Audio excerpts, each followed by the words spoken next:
ఎవరు రాయగలరు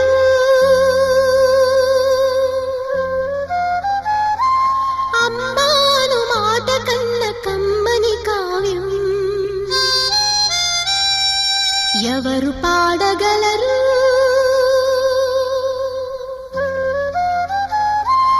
అమ్మ అనురాగం కన్న తీయ